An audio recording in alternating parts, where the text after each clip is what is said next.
All right, we continue. This is Zach Gelb Show, coast to coast on the Infinity Sports Network. We can't wait for it. UFC 320 coming up Saturday night in Las Vegas. Khalil Rountree, of course, is going to be a part of that, and he's kind enough to join us right now. Khalil, thanks so much for doing this. How you been? Thank you for having me. I've been well and yeah, excited to be here. Excited that it's fight week. Yeah, I've been reading a lot about your story, and I respect your weight loss journey. 4 or 5 years, last 4 or 5 years, I've lost 90 pounds and, just eating healthier, becoming an elliptical savage. But for you, my oh my, 305 pounds, then you lost all that weight, you found MMA. For people that don't know your story, just kind of take us through the journey a little bit. Oh wow. Yeah, so and congrats on Thank your you. weight loss, man. That's great. It takes a lot of discipline and focus. So yeah, congrats on that. For me, yeah, I grew up in Las Vegas. In the early 90s, early 2000s, there wasn't much in the city. We didn't have the Golden Knights, we didn't have the Raiders. We didn't have a lot of the stuff that we have. Which kind of like my youth was just, kind of I kind of got lost, I didn't know what I was going to do in college and just nothing really made sense to me. Which in turn it reflected in my health. I was to pass time, I was just smoking a ton of cigarettes, eating fast food, whatever was accessible.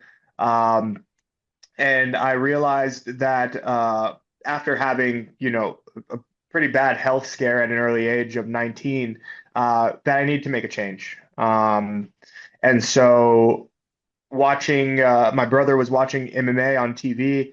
I saw it, I was intrigued, did everything we could to kind of find like where do we find a place that teaches, how to do this stuff. And we found a place in Vanderlei Silva's gym in 2010. And after my first class, I fell in love with kicking pads and punching bags and learning how to fight. And it was just a life change for me there. Like then, showing up to training, being around like the gym environment of different fighters, I started learning how to eat. I started learning, what health was, grit, just so many things that I was unfamiliar with. And as I started to adopt a lot of these lifestyles and concepts, next thing I know, 11 months later, I was 100 pounds down and signing up for my first amateur fight, which went my way, 18-second TKO in the first round, and then that was it for me. I was like, okay, I think I know what I want to do with for the rest of my life. And that was at my first fight was at 21, and here I am at 35, ranked number 4 in the world. So yeah, things changed pretty quickly, just due to me wanting to make a difference in my life and finding MMA. It's an insane story and it's awesome. I know that you said you fell in love with it right away, but when did you realize, okay, MMA is something that I love, but now I could also parlay it into a career and you think, okay, I could actually be great at this and do this for a profession? I think it was like probably after my second or third professional fight. By that time, I had already met and trained with Anderson Silva, Lyoto Machida, um, just so many guys like legends, and they all saw something in me that I didn't at the time.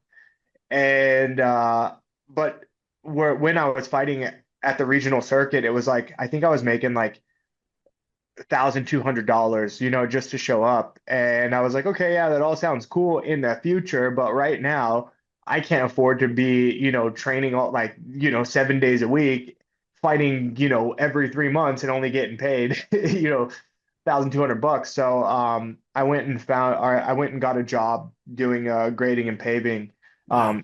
in Las Vegas. Yeah. So I was like helping guys do grading and paving, and I was making $1,200 a week. So I really was like, fighting's cool, but this is paying the bills. And then John Wood from Syndicate MMA kind of helped change my mind.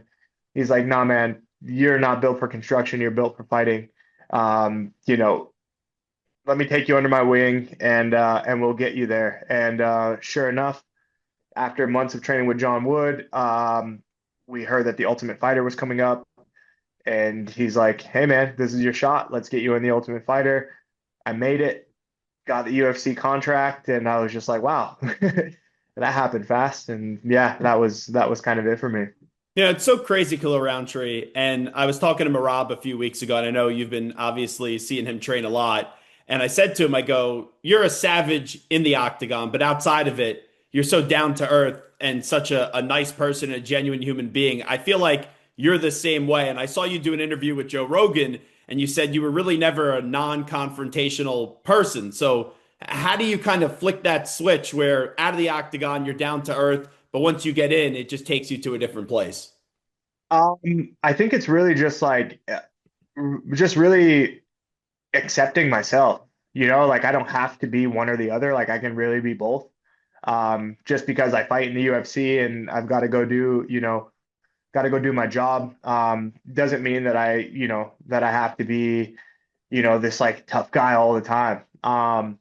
Just like, if someone's an accountant, like when they go home, they don't have to still be the, the accountant. It's like, you can be yourself. So, yeah, I just had to really come to terms with like being okay, with being, you know, uh, being okay with having to go in the cage and fight and bring out the courage and be brave and stuff, but still be able to just, be chill and calm and look at it as like it's mixed martial arts, I'm not necessarily doing like prison fights or Yeah. like street fights, you know what I mean? Like, Yeah. the UFC is doing a great job at really growing the sport and getting more viewers and really trying to, globalize mixed martial arts. And that helps with the approach because now I can look at it and appreciate the fact that like I'm an athlete and yes, it's fighting, but at the end of the day, like I'm an athlete. So I don't necessarily need to change my demeanor or create some type of, brute character. I can just be myself. Usually in my world right now, it's NFL and college football, and I'm a UFC fan, but I told Dana White this a month ago. I had this card circled, and there's so many good fights. What are your emotions being a part of such a big card like this and going up against Yuri on Saturday night? Surprisingly, I'm pretty calm. Yeah, I'm pretty calm. It could have a lot to do with, the fights here in Vegas. So my daily routine hasn't really changed much. The only thing is, on Saturday night I'll be driving to the T-Mobile Arena, instead of Syndicate MMA. So yeah, I've been pretty calm. I'm confident in the things that we've done during training camp. Uh, Great training partners, great coaching. Everything's gone, yeah, pretty smooth. So yeah, I feel good. I know part of this fight game, you don't want to overlook your opponent, but it's always thinking about what's next. If you win Saturday, have you thought about what is next for you? Yeah, lightly. As far as like my career goes, a win Saturday, I'd love to start gearing up for another title fight. In a perfect world, that's what I'd be looking to do. Um, yeah, from a career standpoint, and then personal standpoint, yeah, man, just take a little bit of time to reflect and and yeah, just kind of game plan for the next year. Enjoy the holidays, see some family because this year's been a busy year for me. I had a long training camp for Jamal Hill, and then, now I had a good long training camp for Jiri. So yeah, I'd like to be able to, take a little bit of time to reflect and then start gearing up for a title fight. I know Pereira also has his hands full this weekend, but about a year ago, you guys fought. Do you feel like that fight is inevitable to happen once again, you up against Alex down the road? Inevitable, I'm not sure because it really kind of comes down to what happens on Saturday as well. And then I just heard news today that there's talks of him potentially going to heavyweight and all this stuff. So like, I can't get too caught up into, into that and what's going to happen. But if if it does happen, I think it'd be great. What a story. How would you try to do something different this go around? Because it was an incredible fight last time. If you fought him again, what would you try to approach differently, maybe?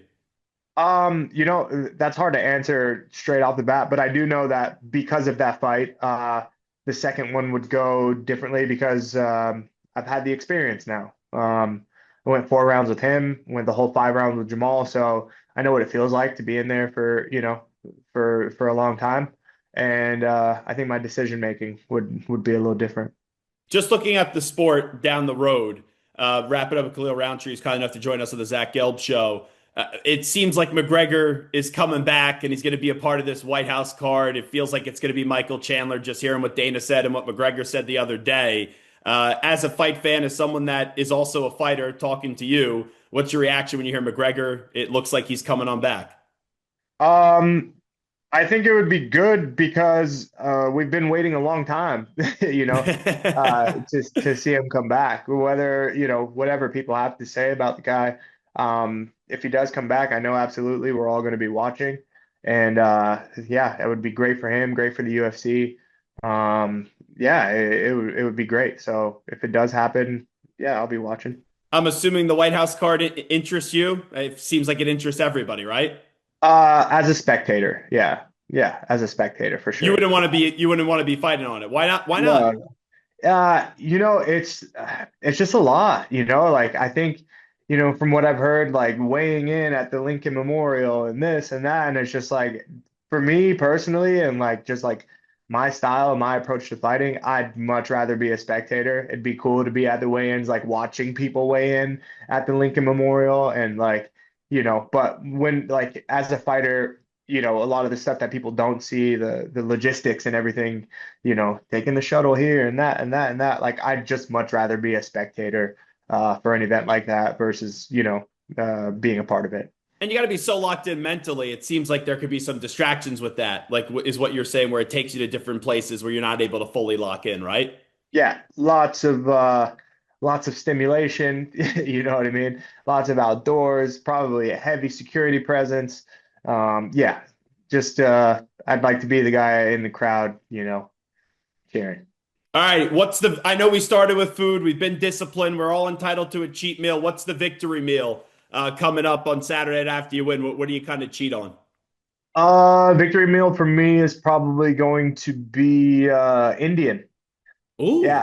yeah, Indian food. There's an amazing restaurant here in Las Vegas called Tamba.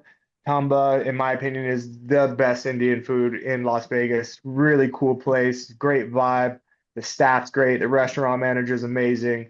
I love going there as much as I can. So, yeah, I'd say for me, victory meal, shoot straight over to Tamba and yeah, have a good time. Well, Khalil, hey, good luck coming up on Saturday. I really enjoyed the conversation. Thanks so much for doing this. Yeah, no problem, Zach. Thank you, man.